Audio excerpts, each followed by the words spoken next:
Hello, আজ সবাই কেমন আছো জানতে চাইবো না, কারণ আমি জানি সবাই আমার মতো ভীষণ মানসিক কষ্টে ভুগছো।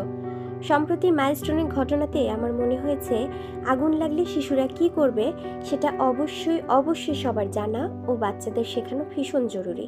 কারণ অনেক ছোট বা বড় বাচ্চাই আগে থেকে ব্যাপারটা না জানার ফলে অথবা অভ্যাস না থাকার ফলে আগুন দেখলেই বুঝে উঠতে পারে না কি করবে। আগুন মানেই যে ভয়ঙ্কর কিছু, প্যানিকড হওয়া এসব বাচ্চাদের কখনোই শেখাবে না, বরং ভয় না পেয়ে সতর্ক হতে হবে এটা জানাবে। ধোঁয়া বা আগুন দেখতে পেলে লুকোবে না, দ্রুত বের হবে, চিৎকার করে সাহায্য চাইবে, এটা শেখাতে হবে। দ্বিতীয় ধাপে শেখাবে স্টপ, ড্রপ অ্যান্ড রোল, এই কৌশলটা। যদি কারো শরীরে আগুন ধরে যায় তবে স্টপ, আগে থামো। ড্রপ, মাটিতে শুয়ে পড়ো। রোল, এদিকে ওদিকে রোল করে গড়াগড়ি খাও, আগুন নিভে যাবে। তৃতীয় ধাপ ধোঁয়া থেকে বাঁচার উপায়। ধোঁয়া উঠলে নিচু হয়ে হামাগুড়ি দিয়ে বের হতে হবে।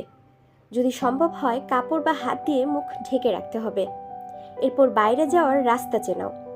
বাচ্চারা হুট করে আগুন দেখলে বুঝতে পারে না যে তারা ভিতরেই থাকবে নাকি সামনে এগিয়ে সেখান থেকে বের হবে। তাই বাসা বা স্কুলের ইমার্জেন্সি এক্সিট অর্থাৎ জরুরি দরজা কোথায় তা জানাতে হবে। নিয়মিত অভ্যাস করাতে হবে যেন তারা জানে যে এমন অবস্থায় কোন দরজা বা সিঁড়ি দিয়ে বের হতে হয়। 5. নেভার গো ব্যাক ইনসাইড, একবার বেরিয়ে এলে আর ভেতরে ফেরা যাবে না, এমনকি প্রিয় জিনিস বা পোষা প্রাণী আনতেও না। 6.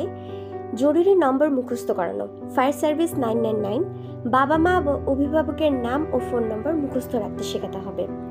7. স্কুল বা বাসায় অগ্নি নির্বাপক যন্ত্র দেখানো, অগ্নি নির্বাপক যন্ত্র কেমন দেখতে, কোথায় থাকে তা চেনাও। বড়রা থাকলে কিভাবে সাহায্য চাওয়া যায় তাও শেখাতে হবে। 8. অনুশীলন, মাসে একবার আগুন লাগার অভিনয় করে বের হওয়ার প্র্যাকটিস করাতে হবে। এবার আসি, এগুলো বাচ্চাদেরকে কিভাবে শেখাবে। এটা তুমি কার্টুন, গল্প, গান করে শেখাতে পারো। ছোট ছোট নাটক বা রোল প্লে করিয়ে অনুশীলন করাতে পারো। ঘরের ভিতরে ফায়ার প্ল্যান এঁকে দেওয়ালে টাঙিয়ে দাও, যাতে বাচ্চার মনের মধ্যেই পুরো প্র্যাকটিসটা গেঁথে যায়।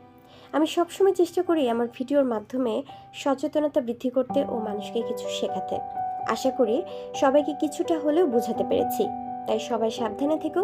টাটা।